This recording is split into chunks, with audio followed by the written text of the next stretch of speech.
Olá, está começando mais um programa da Melhor Idade. O programa dedicado a quem viveu bem, vive bem e continuará vivendo da melhor forma possível, com muita experiência e muita vida ainda pela frente.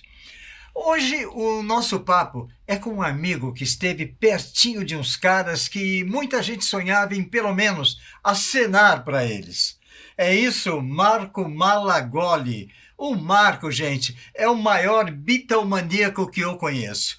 Presidente do mais antigo e mais famoso fã-clube dos Beatles, que é o... Revolution. Então tá bom. Então, por favor, começa a contar um pouquinho como é que foi a primeira vez que você ouviu uma música dos Beatles que você se apaixonou. Como é que foi isso? Bom, a primeira vez que eu ouvi Beatles foi meados para final de 63.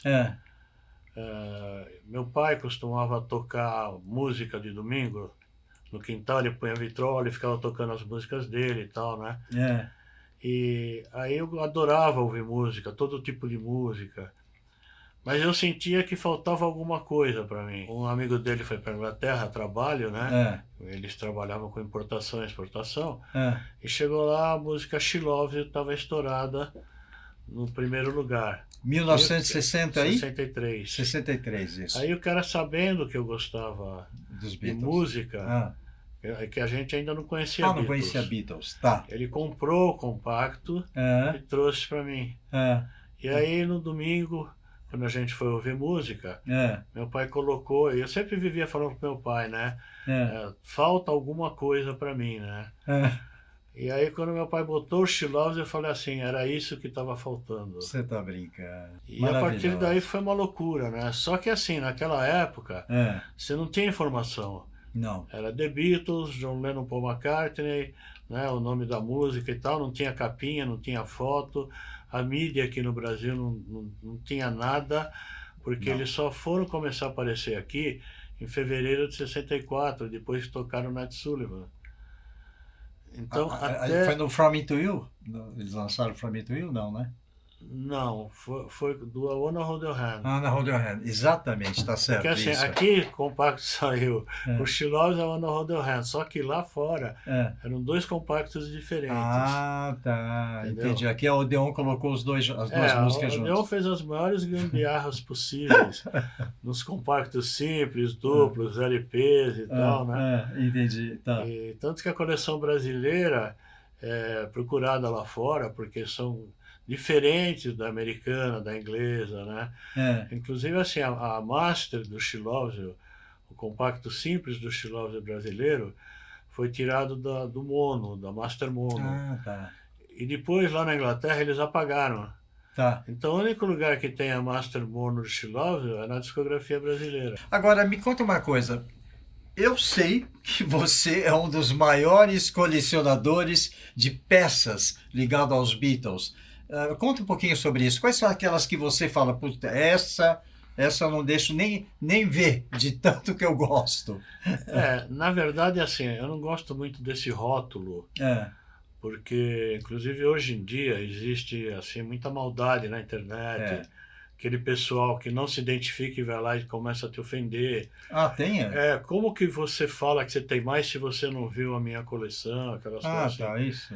Então, assim, eu não gosto muito. Eu prefiro falar assim, que eu tenho uma boa coleção, uma grande coleção de objetos originais da época.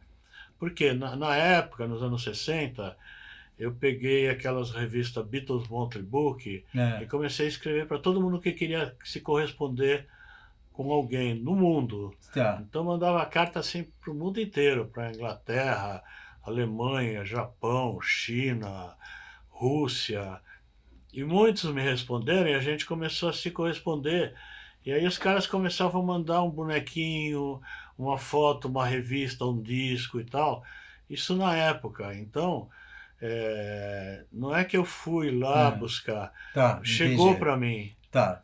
Entendeu? Então eu fui guardando. E quando eu fui ver, eu tinha muita coisa. E você pensa em montar alguma coisa? Não digo museu, mas de repente montar algum local para você exibir com segurança, claro, esse material todo para os bitomaníacos? Então, o meu sonho mesmo era montar um museu. Tá, Eu entendi. quase cheguei lá, mas por motivos políticos eu acabei tá. perdendo. Que coisa, né? Então, A política, né? mas assim, o que eu faço são exposições em shoppings pelo Brasil inteiro. Isso eu sei.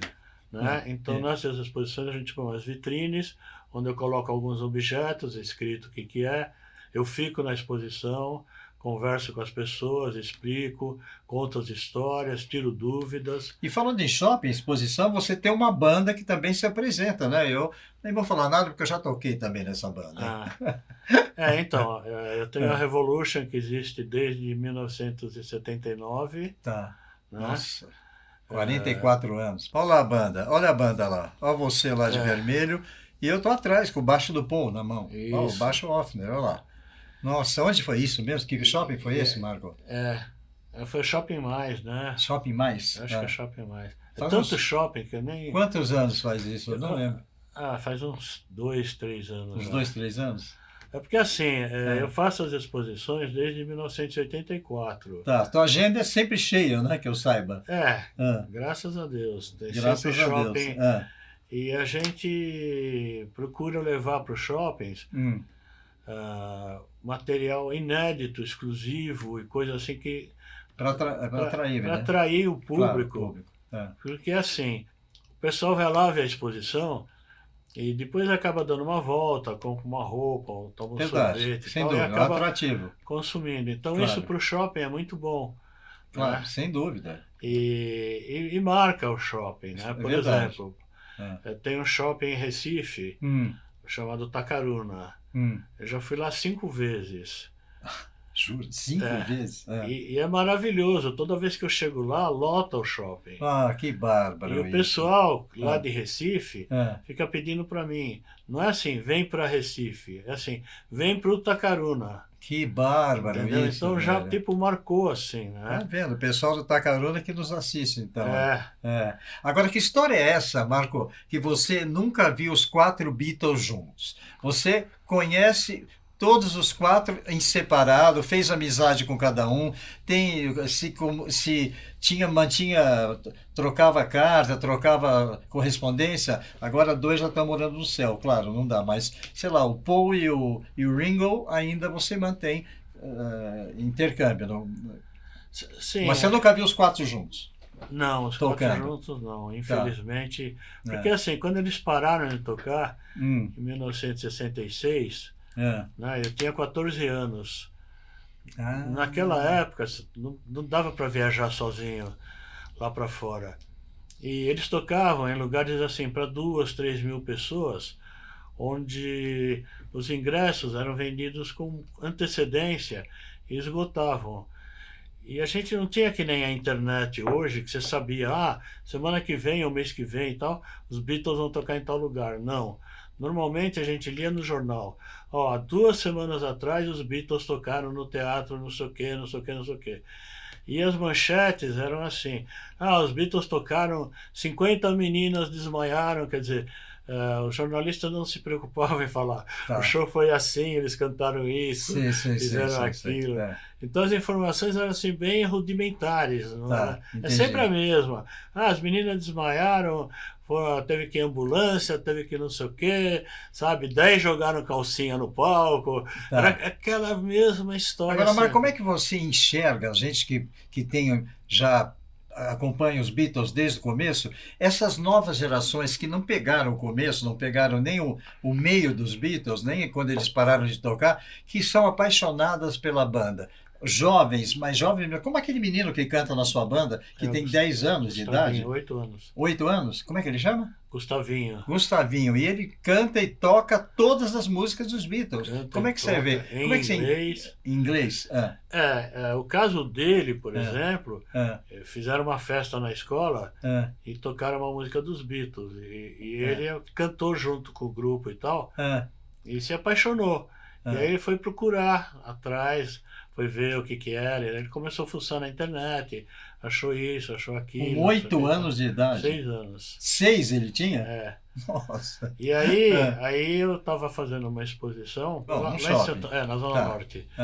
E ele foi até lá me conhecer. Ah, tá. E aí chegou lá, foi muito curioso, porque eu estava fazendo um show acústico, só voz e violão. Sei. E aí eu vi ele cantando, assim, eu falei assim para ele, você quer cantar comigo? Ele falou, quero, né? Ah, Aí eu falei, tá bom, o que você quer cantar? Ele falou, Love Me Do. você tá... Eu falei, tá bom, então vem cá, né? Aí eu abaixei o microfone assim para ele e eu falei, quer que eu canto junto? Não, não precisa. Aí eu toquei o Love Me Do no violão e ele cantou. E eu fiquei perto dele, assim, caso ele errasse, alguma coisa assim. Meu, Foi super bem, né? Não, ele tudo super bem. e tal. É. Aí, quando ele acabou de cantar o Love Me Do, eu falei, você quer cantar mais alguma? Né? Ele falou assim, quero. Eu falei, qual? Why My Guitar Gently Ah, Weeps. você tá brincando. Complicada Eu falei, essa. o quê? Why My Guitar Gently Weeps. Aí, assim, eu puxei o amplificador, sentei e fiquei perto dele, né? Que eu falei, não sei se ele vai lembrar ou se ele sabe a letra inteira, eu tinha acabado de conhecer ele, né? Meu, eu fiquei perto dele, ele cantou e eu errei. Você tá brincando. E essas coisas são muito interessantes. E é isso que eu estou dizendo para você, que a nova geração, que a gente não esperava. Meus filhos também adoram Beatles, todos eles gostam de Beatles. E você não espera, porque eles não vivenciaram como a gente vivenciou a época, né? Todos os costumes, toda a divulgação como era feita. A gente viveu os filmes também, né? O calor Help. Lembra do... Sim. Era o Help que teve. Hard Day's Night, Help. Hard Day's Night em preto e branco ainda. Preto e branco. Magical Mystery Tour, o Yellow e o Let It Be. Então, agora, falando de tudo isso, eu sei que você organiza viagens anuais para Liverpool e para Londres, para quem pretende conhecer os principais locais onde os Beatles passaram, onde moraram, onde tocaram, onde gravaram. Conta um pouquinho, como é que são essas excursões, como funcionam? É assim, eu faço essas viagens desde 1979. 79? Primeiro eu fui lá conhecer, tá. Tanto Londres como Liverpool, fui ver os lugares, onde era, como fazia para ir, se ia de ônibus, de carro, a pé e tal. Aprendi todos os roteiros, conversei com muita gente lá. Naquela época ainda, tinha muita gente da época dos Beatles que estava vivo. Eu conversei com os caras, eles me explicaram, contaram história. Hein? Testemunhais, então, você ganhou aí. Então. Foi. Eu peguei muita gente da época, assim, tipo Bobby Woolard, que era DJ do Cavern. Não vou lembrar todo mundo agora, mas muita gente. Para quem está nos assistindo, como é que faz como é que é organizada? Como é que você faz? Quantos dias vai ficar? Então, essa viagem dura em torno de 10 dias, eu organizo tudo. Sim. A passagem, hotel, os traslados, os passeios. Eu vou junto, levo as pessoas, conto as histórias, explico, tiro dúvida. Você fica como guia deles, né? Eu vou como guia. Entendi. E aí, assim, eu faço o roteiro e vou explicando, olha, aqui aconteceu isso, aqui aconteceu isso. Aqui morava... Aqui foi... E aí eu faço, olha, senta nesse banco aí. O cara senta e fala, os Beatles sentados nesse banco. Aí, nossa, tá... Aí eu vou lá e tiro foto. Tudo. Então eu tiro foto das pessoas para... Porque... Você ilustra a viagem, então, né? Sim, sem dúvida, porque você vai tirar selfie, ali às vezes não sai legal. Então eu tiro a foto do ângulo certo, do lugar certo. E você já chegou alguma vez, durante essas excursões que você organiza, encontrar de repente o Paul McCartney durante a excursão? Já. Já? Já. Me conta essa história, como foi? Uma vez nós fomos, a gente vai na casa dele em Londres, né? Sei, Que ele comprou na época dos Beatles e tá lá até hoje. Mantém até hoje, E aí eu tava assim com um grupo, tirando foto do portão da casa e tal. Da casa dele? Da casa dele. Aí eu olho assim, aqui atrás, ele vem vindo. Ele vem vindo e dando risada, né? E aí eu falei assim, pessoal, olha quem chegou. Ninguém grita, ninguém faz nada, não sei o que, mas o povo tá vindo ali. Ai, cadê? Não sei o que, não sei o que. Aí ele já chegou rindo mais, né?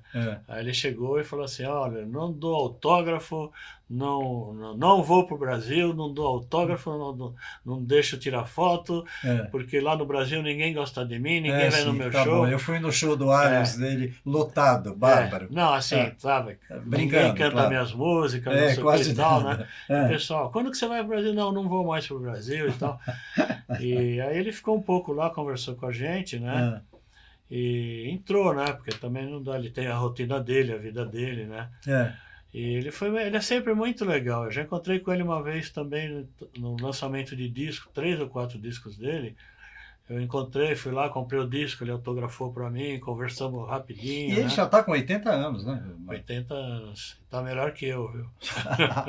Agora, como faz quem quer te encontrar para participar dessas excursões? Encontra você como? Me dá um endereço, pelo alguma coisa. WhatsApp, Ah, tá? É 11 ah, 9 5206 ah. 3078. Tá, a gente vai colocar no vídeo. E também o seu Instagram é @revolution_fanclub, é isso?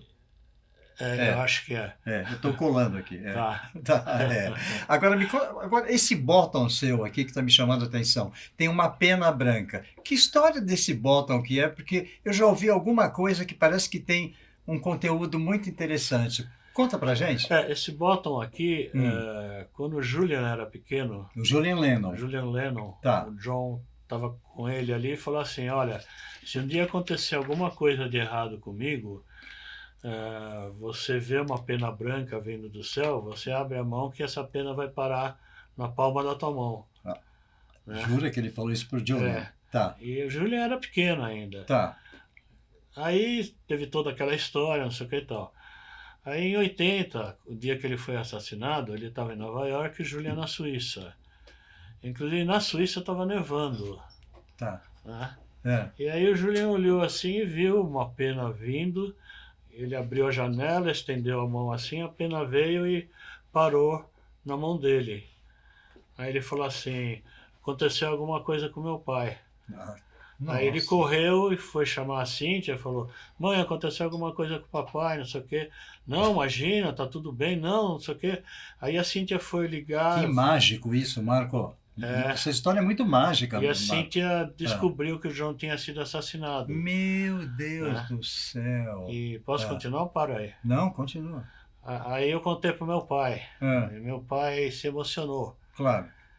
E o dia que ele faleceu, eu estava indo para a Inglaterra, eu estava na casa dele, no quintal, junto com os meus irmãos, conversando. Sim. Só que ele estava no hospital ainda. Então, de repente, veio assim uma pena branca e eu fiz assim. Aí meu irmão gritou de lá, o papai. Você está brincando. Jura que aconteceu com você também? Você está emocionado, não? Tô. Eu também. Bom, vamos ver algumas fotos então agora. Vamos passar algumas fotos, Cláudia, e aí você vai contando. Você com o John Lennon, você com o Paul, você com o Ringo e você com o George. Isso. Olha a inveja que dá na gente. Vamos lá. Onde esses lugares? O John foi ali na porta do Dakota, né? Dakota foi em Nova York. Nova York, tá. O Paul, essa foto foi no camarim do Rio de Janeiro, do Maracanã, o primeiro show dele aqui no Brasil. Eu fui convidado para ir para o camarim, conhecer ele. Tá. O Jorge teve antes, eu encontrei com ele, mas essa foi em Los Angeles, na casa da Warner. Ele estava lá gravando Traveling Wilburys. Sim. Tá com o Dylan, Jeff Lynne e Nossa, que time, hein? só que só tava ele a hora que eu fui. Tá. E o Ringo foi no camarim, apesar de eu ter encontrado com ele em Saratoga Springs, mas não tem foto. Foi no camarim do Rio de Janeiro em 2012. Nossa. Né? E o que você diz eles sempre se deram bem? Ou você acha que tinha alguma rusga, algum problema que de repente, com o passar dos anos, foi acentuando? Ou eles sempre foram muito amigos? Não, eu acho assim que os Beatles foi uma mágica de 4 pessoas que se encontraram e não tinha que ser outro, não tinha que ser esses 4. Eram os 4. O Pete Best, que foi o primeiro baterista, não era para ser, né? Não deu, porque o Pete Best não entrava no círculo. Não, né? Não, ele não batia. Então, não dava liga, ele é um bom baterista. Mas não tinha liga, né? Não dava, ele não tinha... Tanto que o George Martin falou para eles, olha, não pega, tira esse cara porque esse cara não pega. Aí que veio o Ringo. Aí entrou o Ringo e já foi assim, já Foi. se conheciam e tal. É. Então os Beatles tinham aquela coisa de dormir no mesmo hotel, no mesmo, né, na mesma casa, viajar, ir para o estúdio, não sei o quê. Então, a época, principalmente a época das turnês, até 66, eles viviam praticamente 24 horas por dia juntos. Tá. Né?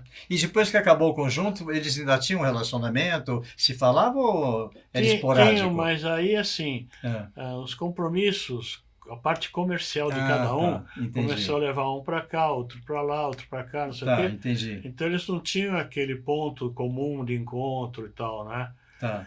Então um estava nos Estados Unidos, outro na Inglaterra, o outro não. Verdade. Né? Os compromissos eram diversos, né? Então, mas eles tinham um bom relacionamento. Tem uma história que eu nunca comprovei isso, mas eu ouvi lá em Liverpool. O Paul tem uma casa com uma fazenda e tem um estúdio lá dentro. Isso eu já ouvi falar. E diz que em 74 todos foram para lá e gravaram um disco. Em 74? 74. Tá. Mas diz que está com o Paul, ele não confirma nem nega. E ninguém nunca ouviu, ficou entre eles. Você tá brincando? Mas eu não sei, eu ouvi muita gente de Liverpool, assim, que mora lá, que foi colega de escola deles, lá eu trabalhei com eles e tal, acesso. Fala, juro que os quatro estavam lá. Entendeu? Então, eles... Agora me diga uma coisa, para deixar quem está nos assistindo no Brasil inteiro animado. A gente pode esperar o Paul esse ano aqui vindo para o Brasil ou realmente não vai ter show do Paul esse ano? Olha, o Paul sempre vem um boato que ele vem, daí falam que é boato, depois confirmam de novo, depois não sei o quê. Estão falando agora lá de Minas Gerais, né? É provável, é possível. Em Minas, que ele vai para Belo Horizonte? Diz que vai inaugurar um estádio lá. Mas assim, o cara que está inaugurando o estádio está falando que o povo vai tocar lá. Então, claro. Eu acho que assim, é um pouco de autopromoção. Mas eu acho que é possível. Eu vi uma entrevista dele e o cara pergunta, mas o povo vem mesmo? Ele fala, olha, eu acho provável. Mas não é certeza. Ele não fala, não, ele vem, entendeu? Então, assim, eu sempre tenho contato com o pessoal do escritório dele e tal. Então, quando tem alguma coisa confirmada... Quer dizer, por enquanto não tem nada confirmado. Não tem nada, eles avisam. E o Ringo tocar com ele também é muito difícil, né? Não tem chance, eles andaram tocando um show, outro, mas é que assim, o Paul tem a banda dele hoje que está super bem ensaiada, Claro. Tudo bem, se o Ringo subir lá, vai acrescentar. Sem dúvida. Né? Mas o Ringo já não tem mais aquela paciência, sabe? De ficar, eu vou tocar, sabe, Maxwell Silverhammer com o chimbal assim, com o prato não sei o quê, com o bom. Ele vai subir e tocar do jeito que ele quiser. Né? Eu só posso dizer uma coisa para você. Muito obrigado de você ter vindo. Fiquei muito feliz de ter te recebido. Marco Malagoli, presidente do fã-clube do maior fã-clube dos Beatles do Brasil. Muito obrigado por você ter vindo ao programa da Melhor Idade, que a gente está na nossa melhor idade, né? Trabalhando, produzindo, com saúde e feliz, graças a Deus. Então, amigo, para a gente pensar juntos, eu vou deixar um pensamento aqui. Somos o que carregamos no coração. O resto é só aparência. All you need is love. Né? Gente, muito obrigado pela sua audiência. A gente se encontra na segunda-feira, sempre às segundas-feiras, no fim de noite aqui com vocês. Muito obrigado. Um abraço. Tchau.